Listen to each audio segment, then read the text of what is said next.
ప్రభువైన యేసుక్రీస్తు నామములో మీ అందరికీ శుభాలు తెలియజేస్తున్నాను. ఆదికాండము 6వ అధ్యాయము 9వ వచనం. నోవాహు తరములలో నోవాహు నీతిమంతుడు నిందారహితుడిగా ఉన్నాడండి.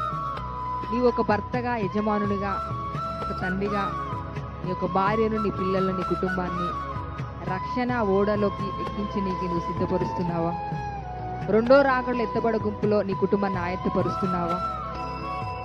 ఆ చుట్టూ సమాజం అంతా కూడా పాపంలో, ఇష్టానుసారమైన జీవితంలో, వ్యభిచారముతో, దొంగతనాలతో ఇష్టానుసారంగా జీవిస్తున్న సమాజములో వారు మాత్రము వారి కుటుంబాన్ని నిందారహితముగా, నీతిమంతులుగా, యథార్థులుగా కాపాడుతున్నారండి.